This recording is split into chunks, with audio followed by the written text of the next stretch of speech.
hello! Yay! Hello, It's welcome. in the middle of the day, in the middle of the Day. week. I was like, okay, I have, yeah, I think Lace was wondering, like, because I have really weird time zone that, like, I have really weird time of, when I sleep.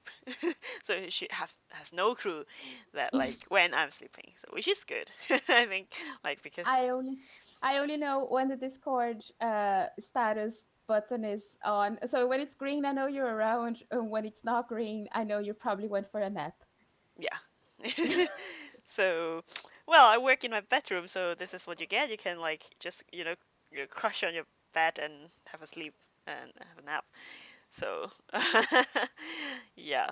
I hope my colleague is not listening and like, okay, you sleep when I need you, but no. Yes, it's fine. You'll find me. I will probably respond to Discord if I can. Okay.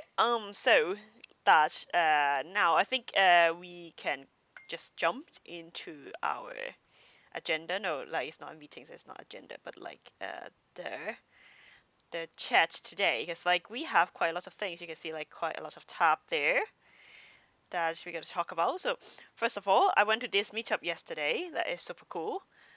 It's the PyData UK. So PyData. So if in case you don't know, so PyData is a kind of like a conference, a bunch of like meetups that is like Python, obviously Python related, but not just Python, but like all these scientific open source programming like tools. So the organization that kind of support PyData is NumFocus, and NumFocus also support projects like Pandas, NumPy, and also not just Python, like they also support Julia and some other R things as well.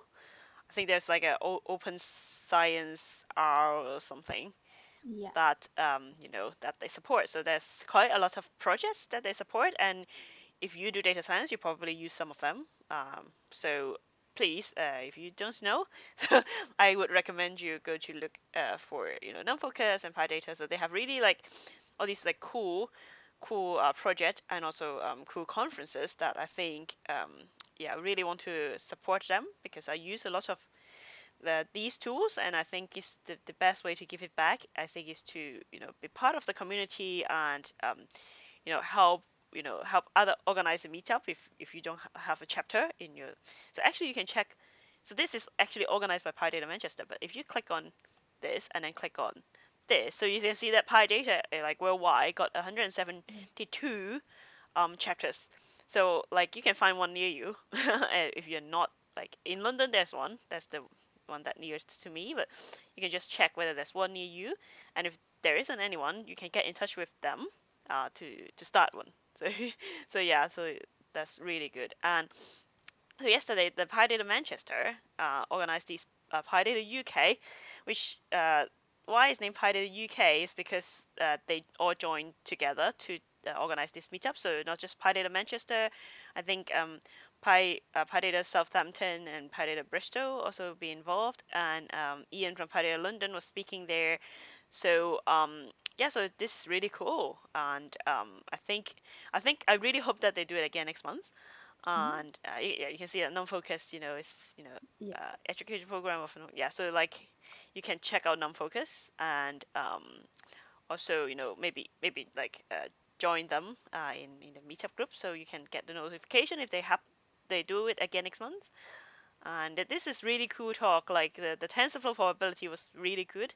I think I used TensorFlow in Keras before, but I didn't know that they have all this like new probability thing that you could use that would come in very handy because if you deal with statistic stuff that is or like if you use like PyMC3 before, I think now like they have this like PyMC4 which integrated they also use this TensorFlow probability.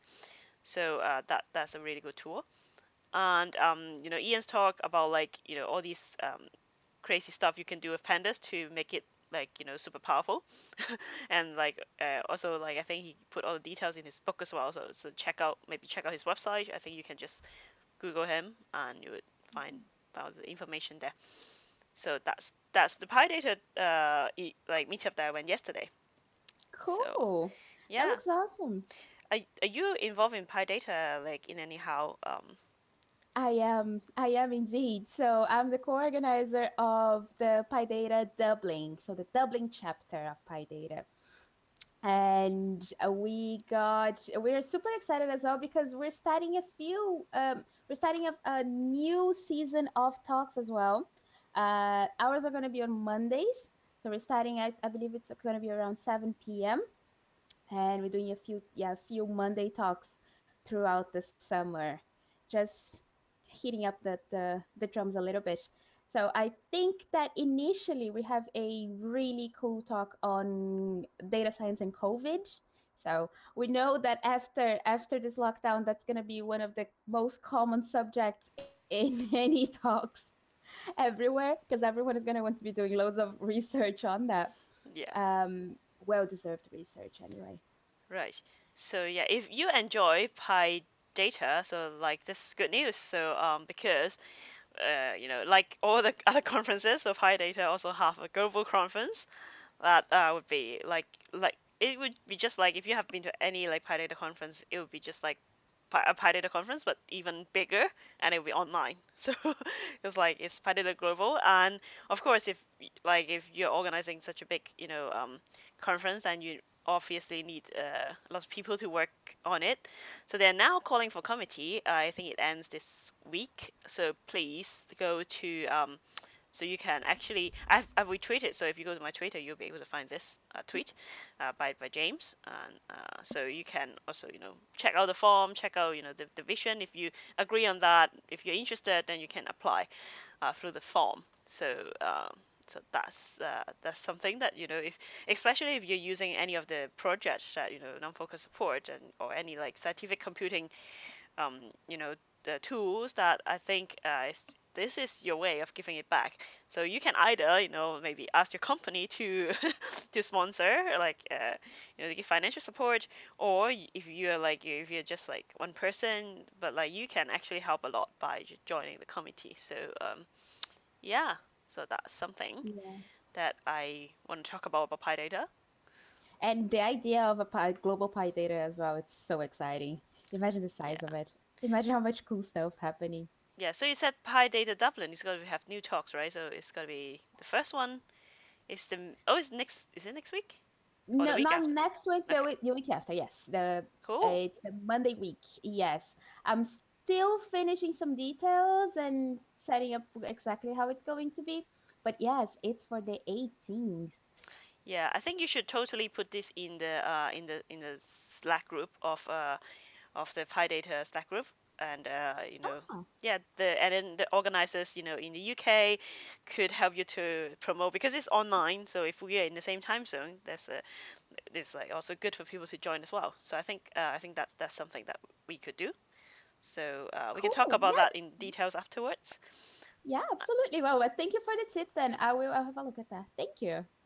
Yeah. So and what else do we have? We have and okay, this Napoli is I just saw that tweet that they say that they gotta have a new release. So actually, funny enough, like the first thing that I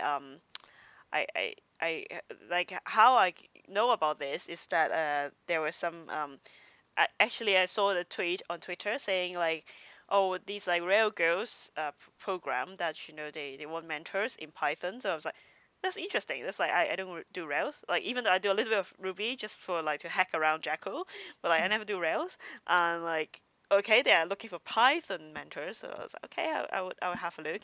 And I was contacted by some ladies that they actually joined this program.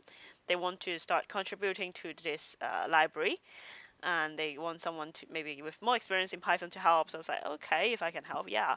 And so I was quite surprised that actually like this Railgirls Summer of Code program also, they don't just like contribute to Rails project. They also contribute to other projects as long as it's open source. I think there's also a lot of Python libraries that is involved, so including this one.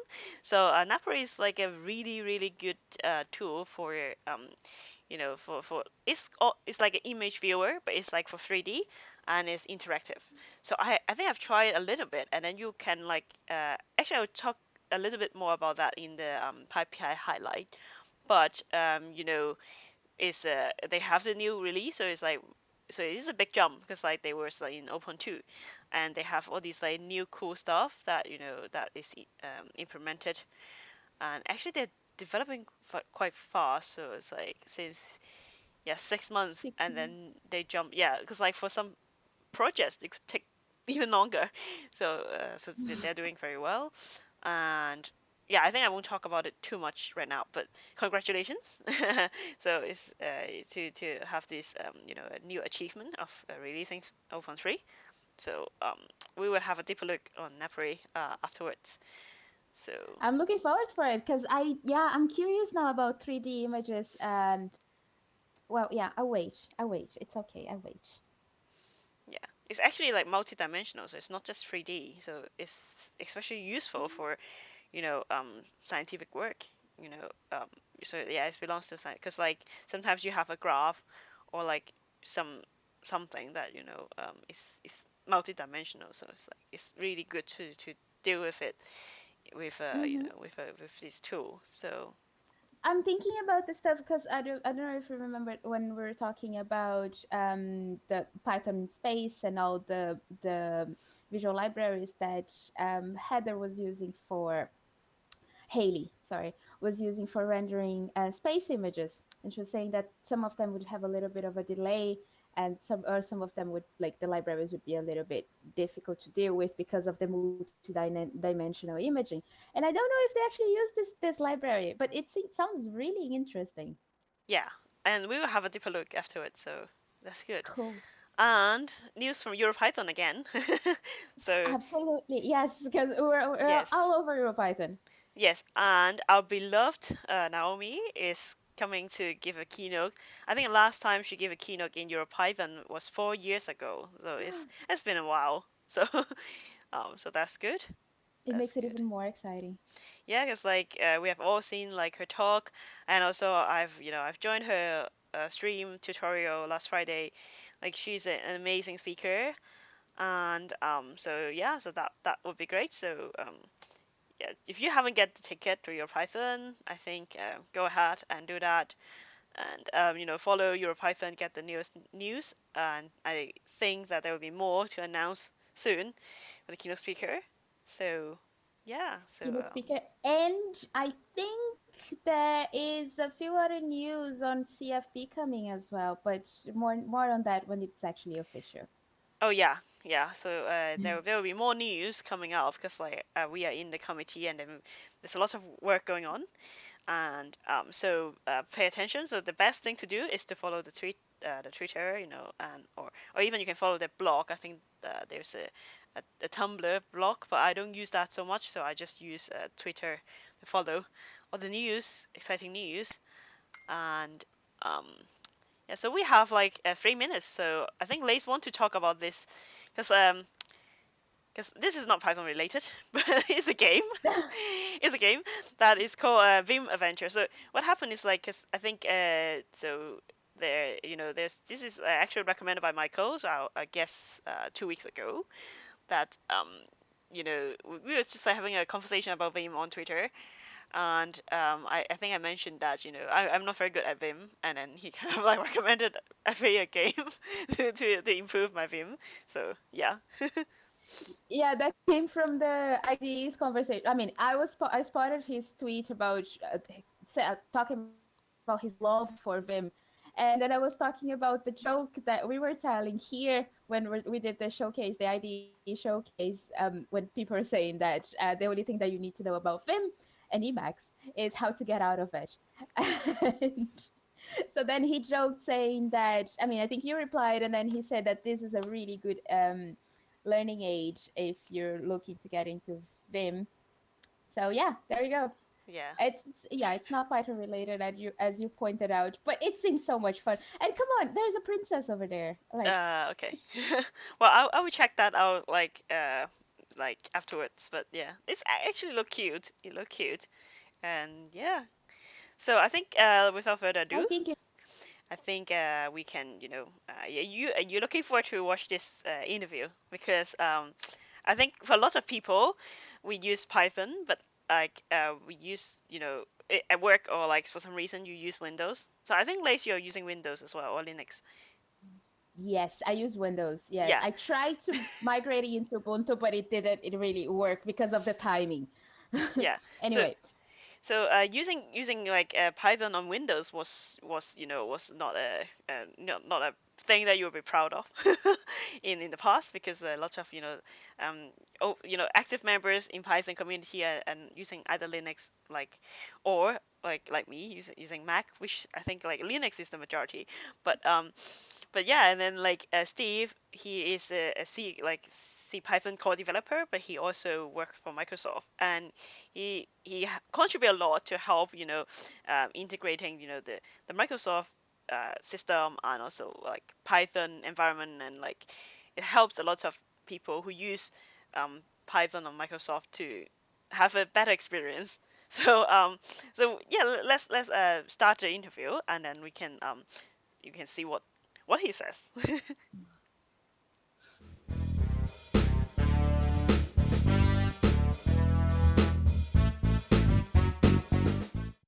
Yeah, so thank you so much, Steve. So we what's the last time we met? Is it in Palandinium Oh, or no, or no, I didn't know EuroPython? it would have been EuroPython, right? Python, I think. Yeah. Yeah, in Basel in Switzerland. I think Yes. I remember like Mark's like our other friend like Mark Smith and I was like trolling you by like not giving a badge or something like that.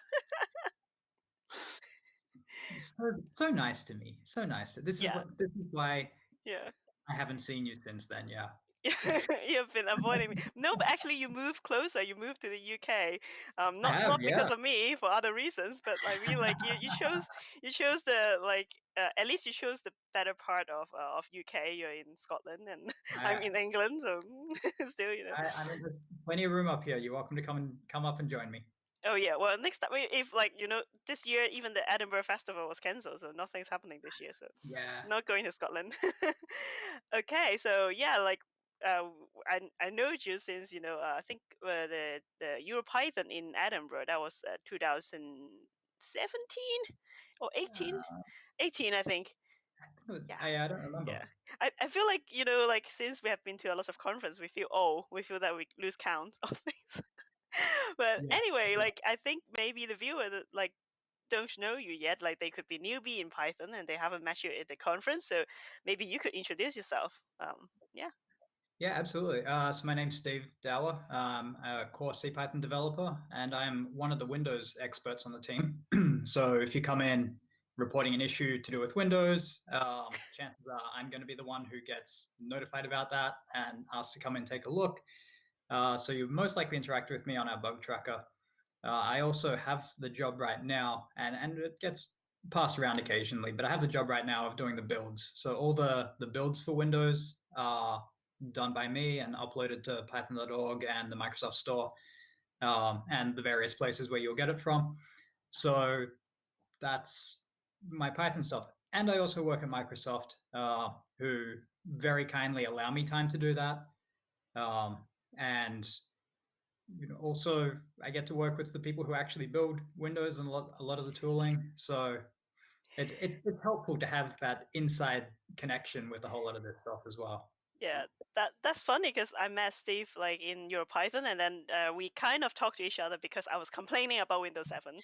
You were complaining so hard about how bad Windows was, and then you came and sat down next to me. Yeah, it was a chance. Like I didn't know Steve at that time, and I was just like moaning about Windows 7 and how things are so difficult, and then after I give that lightning talk, I sit next to him, and I was scared This like is why somebody she's from Microsoft. introducing you to everyone now. This is why you all get to meet me now, so you won't do that by accident. Yeah. Now like if somebody don't like Windows, they know like when they Yeah, see you, be like, help me. Yeah, sit on the other side. That's no, it's yeah, fine. It's fine. yeah, I actually really enjoy hearing talks like that. yeah, Uh, I know it's weird. I have a thick skin, so that helps. Which is how I can kind of wade into like the arguments and the shouting and the angry people. But I actually really like hearing it because it's the only feedback you really get. Like when something doesn't work for someone, and when it's something as fundamental as the operating system, it's like if Python doesn't work, then people just give up and walk away Yeah. quite often. So it's actually really, really informative and useful to hear those kinds of talks, to hear people complaining about specific things. Like it annoys me when people they're just angry and they don't complain about specific things. But when you have specific, this didn't work, this seemed weird, that this isn't what I expected. I'm the one who can fix that.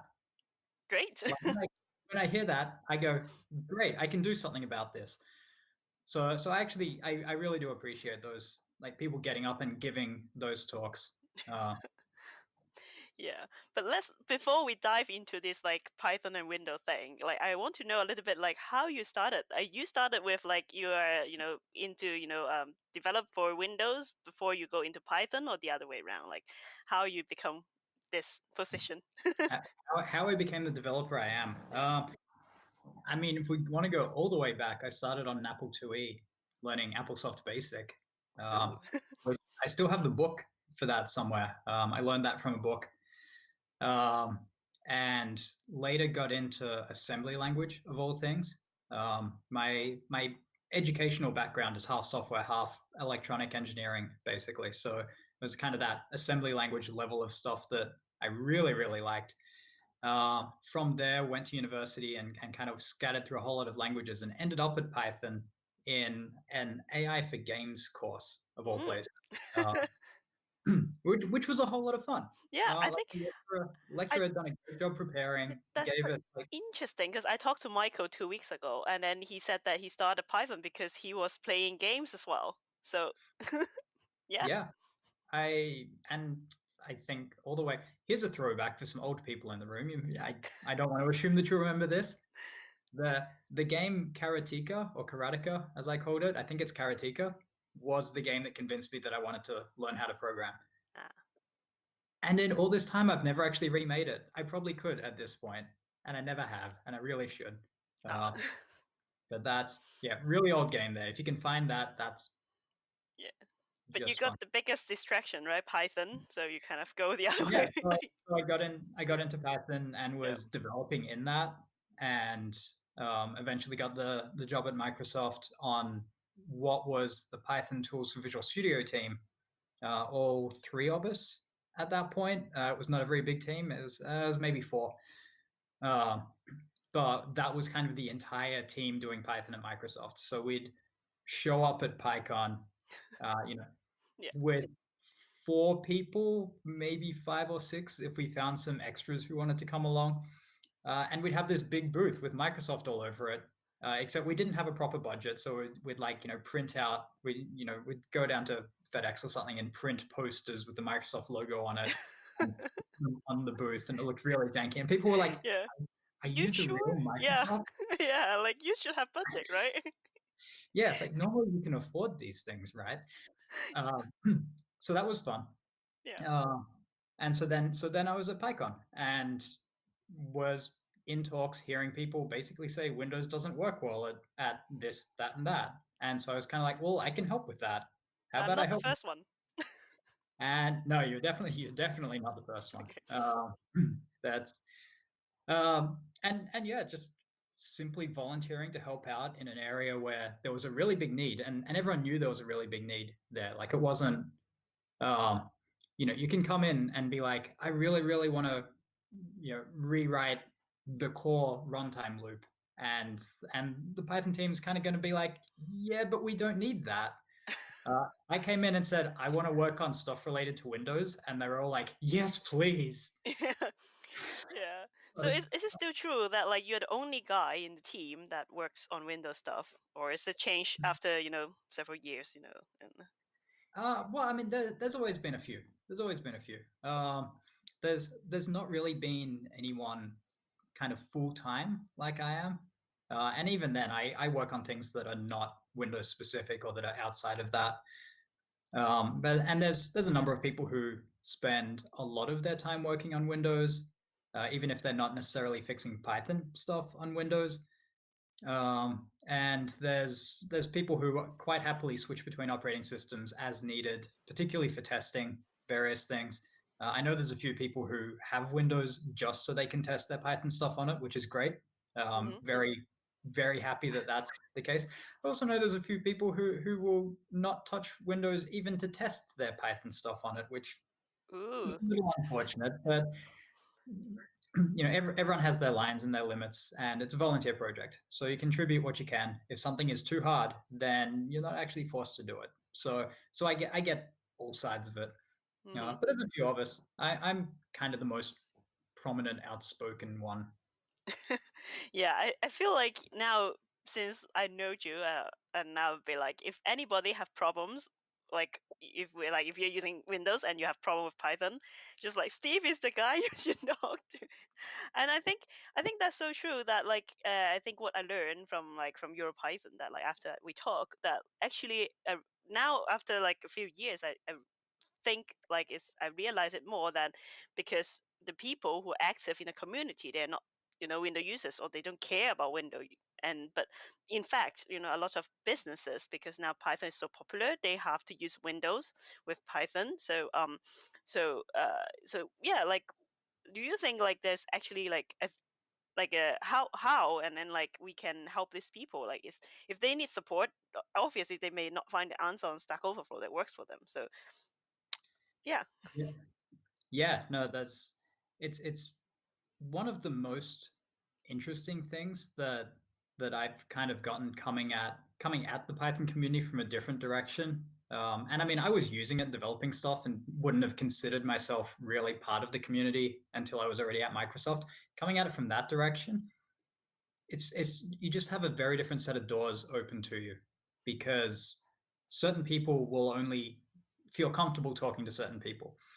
And so there's a lot of people who are like, oh, I need to talk to the core developer team, and I need to go to a mailing list, and that's what I have to do. Then there's other people who are like, we can't do that. And they tend to be older people wearing suits, six-figure incomes, and they're like, I can't go to a mailing list.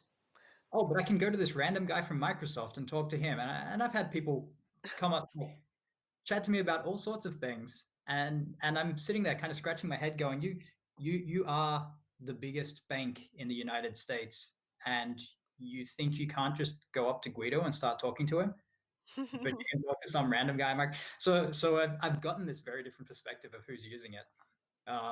And I also get some access to telemetry and numbers that not everyone has, and unfortunately I can't share them most of the time. But there is definitely a lot more Windows usage than you get the impression of just from the people who write a blog or post on Twitter or come to a conference. Most people looking around a conference would be surprised there's as much Linux usage as there is, because everyone has a MacBook. Oh yeah. So it's some of the charts that show that 90% of the installs for certain packages are on Linux is mind blowing for other reasons. So it's all about your perspective, the angle you come at it, what you get to see. But yeah, there's definitely a lot of Windows usage. But there's two sides to that, right? Because a lot of Windows usage means a lot of problems, and if there's things that don't work well on Windows, then that multiplies by a lot of people, a lot of time, in many cases by a lot of money.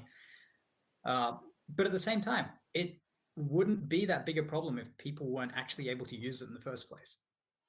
And that's one of the strongest credits that I can give to Python, is it works so well on Windows that people have these obscure problems with it. Because if something doesn't work well on your platform, you don't have obscure problems. You have a big fat problem right at the start. Yeah. And then you stop, and you never even get to the obscure ones. So the fact that people have obscure problems is a really, really like good sign. I know there's some people who will be like, Python works on Windows because of me. That's not true. It worked on Windows already. There was some rough edges still there that I've helped scrape off, and probably some new rough edges that I've added. And certainly some people would say I've added some rough edges for them. Sorry, I'm sure there was a good reason. But it mostly worked really well to begin with anyway. Yeah. And that's real credit to the community. My feeling about that, because like in my previous job, I have to use Windows Windows 7 to be specific. That the problem is not like Python is not able to use. It's like the libraries that I use a lot in my data science work is that they doesn't work as expected as it is like on the other OS. So you have to find a workaround, or sometimes like the problem with your work window is that because the company set a lot of admin rights that you can't use it like it's supposed to be. So I think it's not the problem with Windows. It may be like it's just the environment of using the of that window that you're using is the problem. And it's a real challenging kind of push and pull, right? There's two sides to it because there's definitely things that Windows does differently to other platforms. And in some cases, there's good reasons. In some cases, there isn't a good reason. It's just kind of historical. Like the whole forward slashes, backslashes is basically just historical. But unfortunately, the historical decisions get embedded in, and now if you change it, then you'll break a whole lot of other aspects. But you do see things change over time to make it simpler. So, for example, Windows is a lot friendlier now if you're using Unix line endings. So just /n, just \n instead of \r/n. Most Windows stuff is far more amenable to that these days than it used to be, and that's because some of these differences aren't actually that important. They are just historical, but they can be fixed. And so the Windows team is going through and tidying some of those up over time. And I know that there's more of that tidying coming in the next couple of releases. And at the same time, Python itself has had a long time of going through and kind of smoothing over some of those differences to make life easier for the libraries built on top of it. But yeah, as you say, it's the runtime is good. The runtime is great. And some of the libraries is where it starts failing down because you've always got a choice. You can write platform specific code or you can write platform independent code. And Python has never really tried to be the kind of Java run anywhere kind of model where everything is hidden and you're just stuck inside this virtual machine that you can't get out of. Python's always been like a thin layer over the system. And so it does expose a lot of stuff that's platform specific. And there's thousands of examples of that.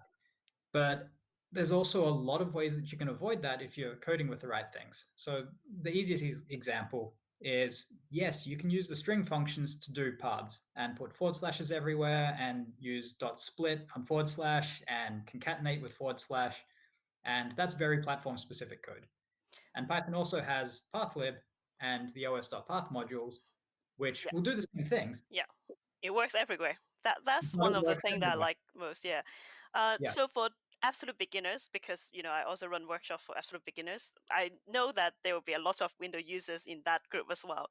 What advice you would give, like generally, like if they got stuck, maybe where to find resources, and yeah. So it has changed a couple of times since we did it. I did some work. What was it, about sometime in the last 6 to 12 months with our documentation team at Microsoft. So there is actually a page on docs.microsoft.com on installing and setting up Python. Mm. And we originally, as I say, other people have gotten hold of the page now, so I'm not exactly sure off the top of my head what it says. The original idea was, oh, hey, the Visual Studio Code page has a section on how to install it. And the Visual Studio page has a section on how to install it. And the certain Azure pages have a section on how to install it. And what if people just want to install it and not be installing these other tools at the same time? And why do we keep rewriting these instructions? And what if we just have one page that's like, oh, you want to run Python on Windows? Here's just how to install Python. Oh, that would be Um, really helpful. That's something that yeah. I wish I could just point people to that. Yeah. I don't think there's a short link, but if you go to docs.microsoft.com/windows/Python, I think we'll get you there. I can Yeah. double check that. Let me Okay. double Yeah. check that. I would try to find it as well, and I would try to put the link in the description for people to check. I think that would be very useful. Yeah, it's good to know.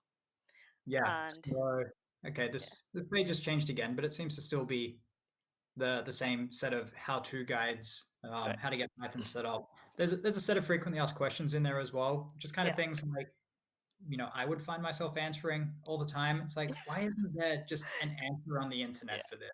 Yeah. And so we made a page with the answer and put it on the internet. So there's that. But really, installing Python these days, especially for beginners and newbies, is go to the Microsoft Store, find Python, and install it from there. Right.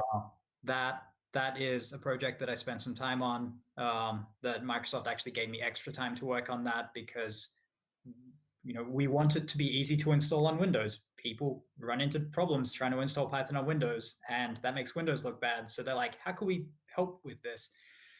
And the best way to help was to contribute the support needed to be able to put it in the store. And so the Microsoft Store it's like any app store. Oh yeah, that's really good.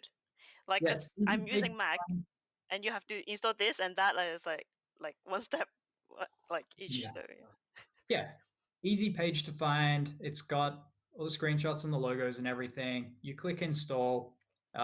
It might prompt you to log in if you haven't used the store before. You can cancel that and it'll keep going. Not everyone knows that. I've had people shout at me, why do I have to log in for this? And my answer is you hit cancel and you get it anyway. well, the downside is you don't get to control every step of the experience. okay. But once it's downloading, it's fast to download, it's fast to install. You get automatic updates. Like Python will actually automatically update when it's safe to do. You won't jump from like Python 2 to Python 3 automatically. Python 2 isn't even in there. But it will, like when we push out security updates, you will just get those. Like you'll start up your computer one day and Python will be the slightly newer version. Right.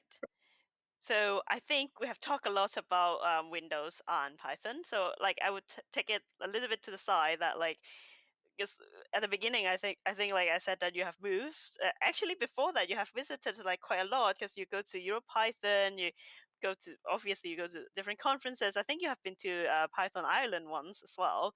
So do you spot any difference between the communities in the US and in Europe? Absolutely. Obviously I'm not from either of those areas originally. I'm Yeah. from Australia. So I grew up in Australia, moved to the US to work for Microsoft about 8 years ago. Just moved to the UK, and I am up in Scotland. It's so nice up here. It's so beautiful. People are so friendly. It's great. I love it. So I've gotten to see like kind of a lot of these different cultures, particularly as an outsider. I've never actually been to a Python conference in Australia. Yeah. Not Like one. I feel the same because I've never been to anything about Python in where I'm from, Hong Kong. So Mm. like only because of work. So it's like he is like UK is where I work. So Yeah. But yeah, no, it's very different. It's very different. Both. I mean, it's impossible to say one is better than the other. And probably I would say the Python communities are more similar across cultures than they are than kind of the rest of the culture. There's something about the people who get actively involved in Python and are coming to conferences that are just really friendly, like really friendly. Everyone gets to be involved. Everyone gets to like play their part. There's the egos are much smaller for the most part in the Python communities, no matter where you are. And I actually feel like I saw the same thing in Taiwan when I was there for a conference a couple of years back. wow. The Python community is kind of the nicest part in a lot of ways of the broader community. And so that kind of influences the differences. But yeah, there's definitely Because I have never been to any like PyCon in US. I plan to go this year, but of course it's not happening. we're not going anywhere. Yeah. Yeah. So really like I really want to know what's the difference. I want to experience. So yeah. The biggest difference is going to be probably what kind of beer you go out for afterwards. Yeah. Yeah. But what kind of food you go out? It's no, I actually haven't seen that like people are still very friendly, and all kind of want the same thing. I would probably say there's a bit more. How do I say this? People are a bit more work focused in Europe. Oh I feel like really? Oh, Yeah. So, and I mean work focused in the sense that the conferences are more about actual knowledge sharing and networking for work purposes and learning things and doing all of that stuff. And the US conferences are a lot more kind of hanging out with friends. yeah. Okay. And I guess it's a they have longer very history, right? They like, of course, PyCon US is the first, so maybe there are people that has been meeting there every year for a long, long time. I talked to Naomi last week, and she said that this is the first year that she is not in the PyCon since her first time. yeah. There's a lot of kind of long standing members of the community over there, and definitely a lot of people do seem to know each other. Yeah, But both were a lot of fun. Both were, yeah, and I'm almost always there on business, because that's the reason why I go to the conferences is be that kind of conduit between the Python community and the Microsoft community, and helping fill that gap. So I'm almost always there on business. So I appreciate the European conferences where other people also have that focus, and it's quite comfortable to just start talking business. The US conferences, that's a little more weird, and people aren't quite as keen to do it. yeah.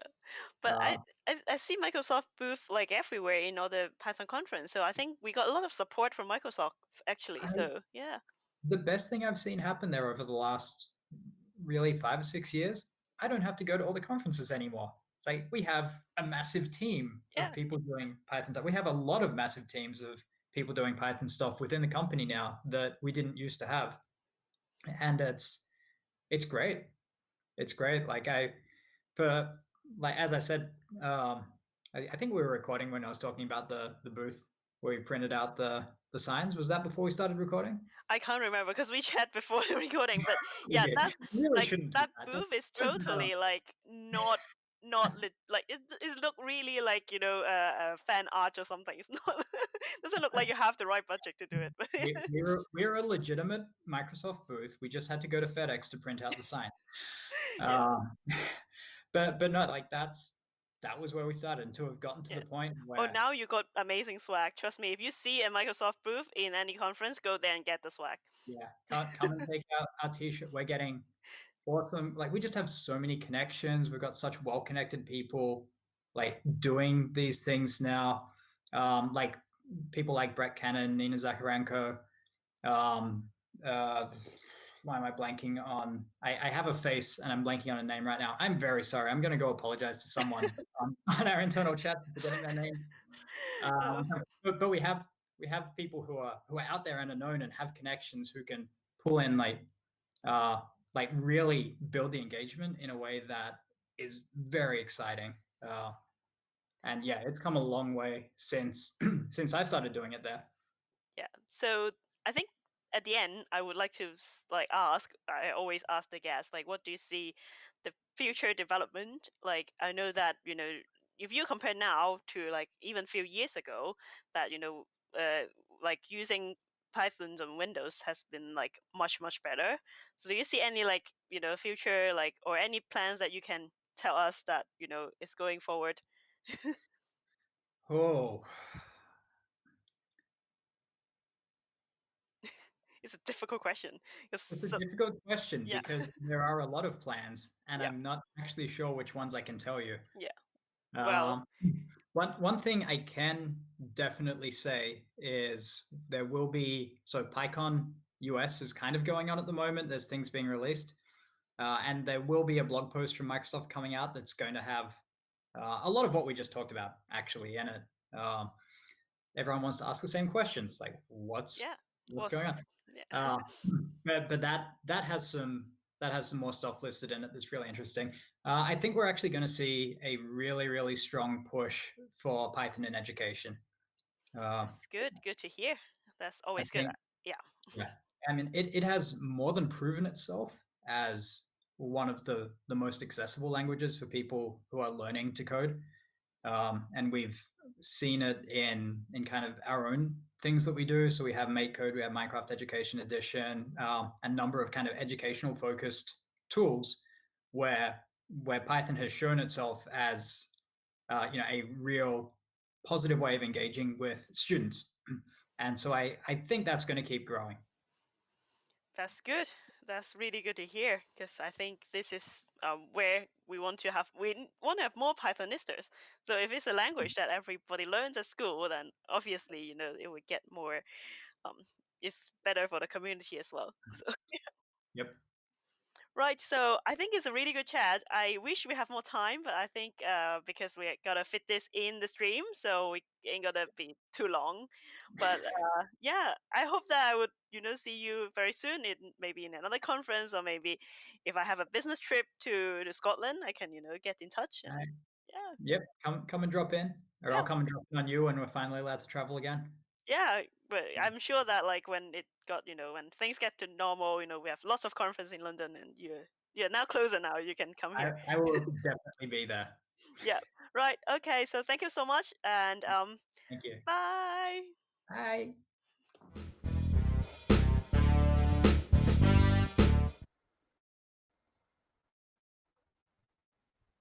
Hello, hello. How was the interview?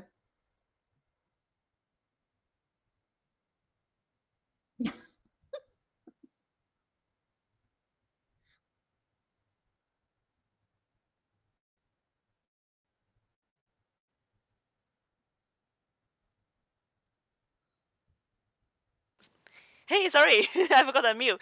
Yeah. Hey, we're back. Sorry, it's like a silence for 1 or 2 seconds, and you see me try to talk and without hearing. So, sorry about that. Technical difficulties. I think I need to really like upgrade my setup. So, by the way, if you don't know, I'm using OBS, but I know that there are more powerful tools for streaming in the market. I was talking with Lace the other day that like I gotta upgrade, like up my game. So okay, anyway, I And we're hope doing this together, by the way. yeah, We're doing this together, by the way. We're upping the game together. yes. So I hope you enjoyed the interview. So and yeah, it's good. Like I haven't talked to Steve for so long, and I only follow him like what's going on like by looking at his Twitter. So now it's like good that I can catch up with him and ask him questions that I always want to ask, of course, about Windows. And yeah, like that's nostalgic because we know each other because I was complaining about Windows. Anyway, um, so yeah, let's go to our last session and you know finish our Meet with Pi. So I kind of give a spoiler before that we're gonna talk about Napuri. So let me go back to share my screen. PyPI That's Highlight. yeah. Where's my screen? Chrome tab? No. Oh my god! Like 1 second. I don't know why it's not. Maybe I minified it. Yeah. Sorry, my bad. I minified it. Technical difficulties again. And here. Okay. Yeah. It's a user difficulty this time, no? Yeah. Like I said, we need better tools, and we'll upgrade it. Don't worry. So Uh, actually, the banner was hiding the down a little bit. You can still see. Okay, good. So yeah, Napri is a 3D, a multi-dimension actually, like image viewer. So you can see like this is, you can is a Python library. You can just pip install it, and the good thing about it is that it got a really good GUI. Like you can see that here that you can just like call it by this is with scikit image data, and then like you can just use the viewer, and then once you run it you'll be given this GUI window, and it's Mac. Yeah, like well, I can see that the person who is making this picture is like using Mac, and Yeah. yeah, you can like this like fully functional you know um, this like rendering, and you can color mapping, so it's really good for scientific like well, this is not necessarily a scientific picture, but it's really good when you do scientific image viewing, because you have full control of this, and have help you inspect your image. And yeah, so you can also like use it with within the context, and there's also like different layer types, so you can construct your image in different layers. And there's really good tutorial. Let's have a look. Let's check it out. Yes.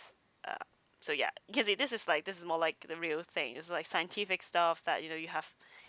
You can layer them all together, and so it's better for you to inspect your research result. And yeah, and then the thing that's like super easy to use if you use Python, like you just pip install and just like running some script to do that is really good.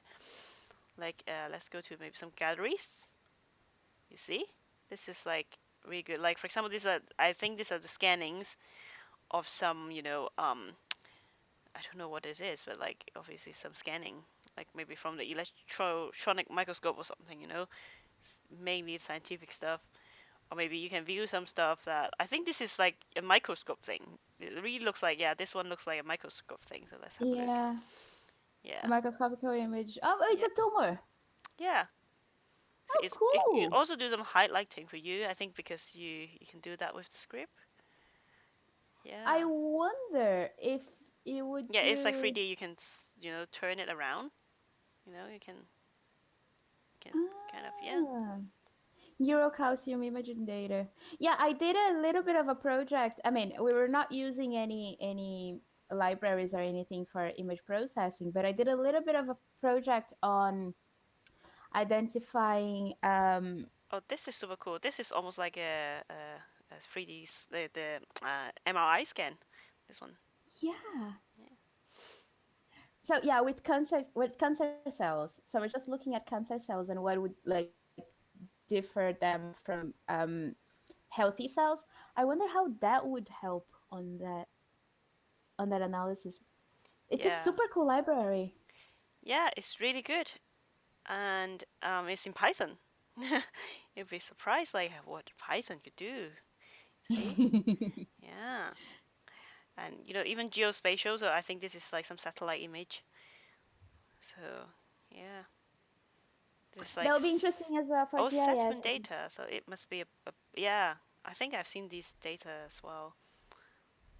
So I think you also use it provides some computer vision thing. You can see it kind of highlight the boundaries for them, and you can do it manually like this. Yeah, yeah, you can do a machine learning data as well. See, so this is So just seeing all your data sets, but okay, does it do augmentation as well for like the the what? different augmentation for like image augmentation for the Well, different input sets? I think augmentation. I would rather like do it with maybe scikit image.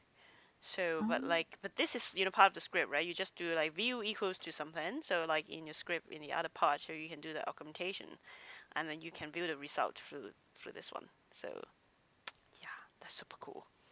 Mm. Yeah, so check that out if you haven't heard about it and you have some pictures that especially if you're doing like data science or research, you need to have a preview of your image, so you can do that. And yeah, that's really good. That I think it's a really like a extra tool for your if you have like machine learning stuff like what they showed you before, that you can inspect your image very easily.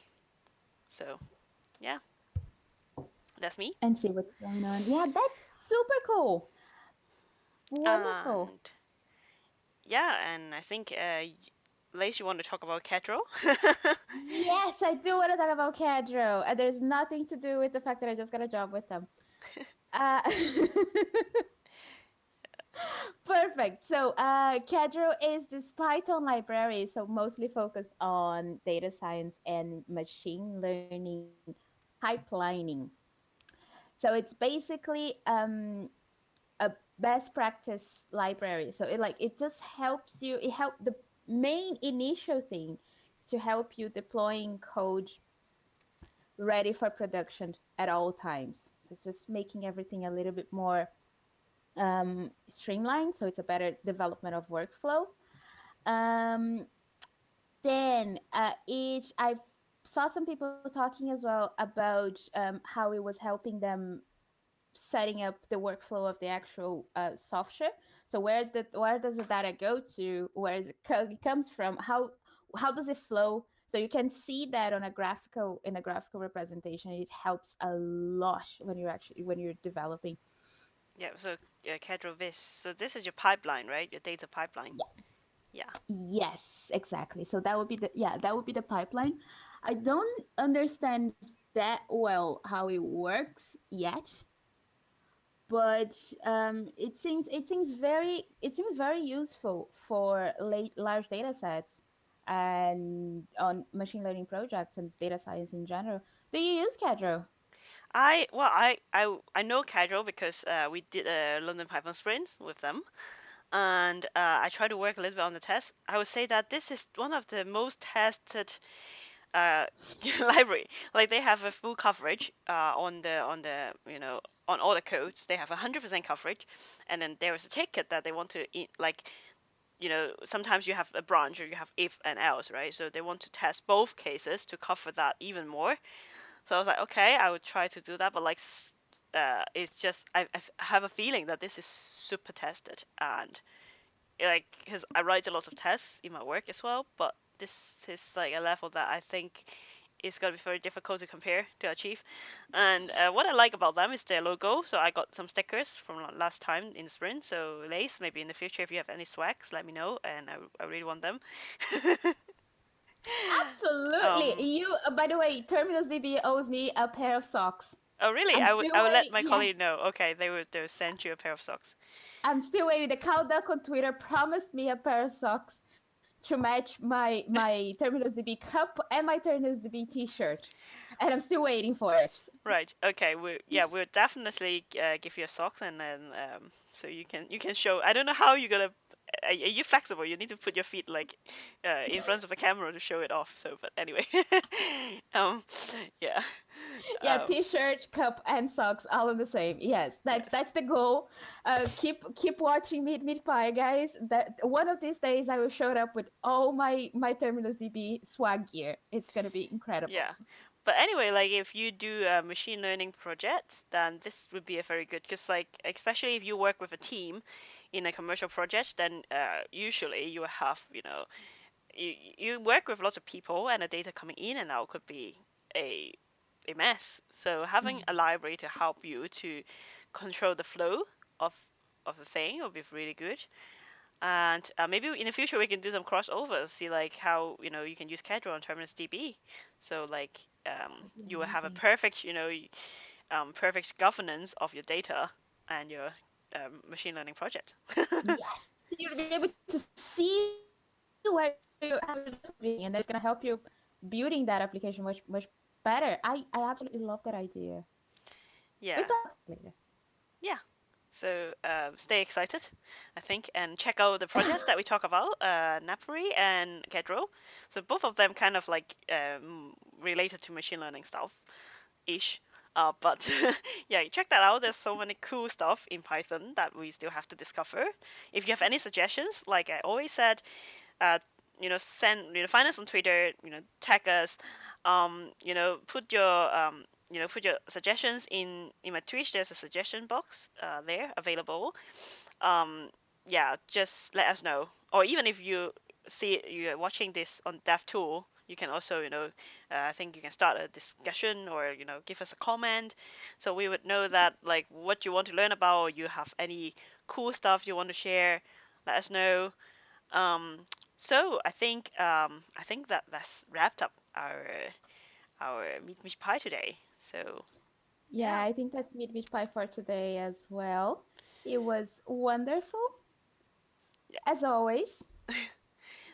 Loads So of data science, loads of Pi data, loads of machine learning stuff as well. Very good.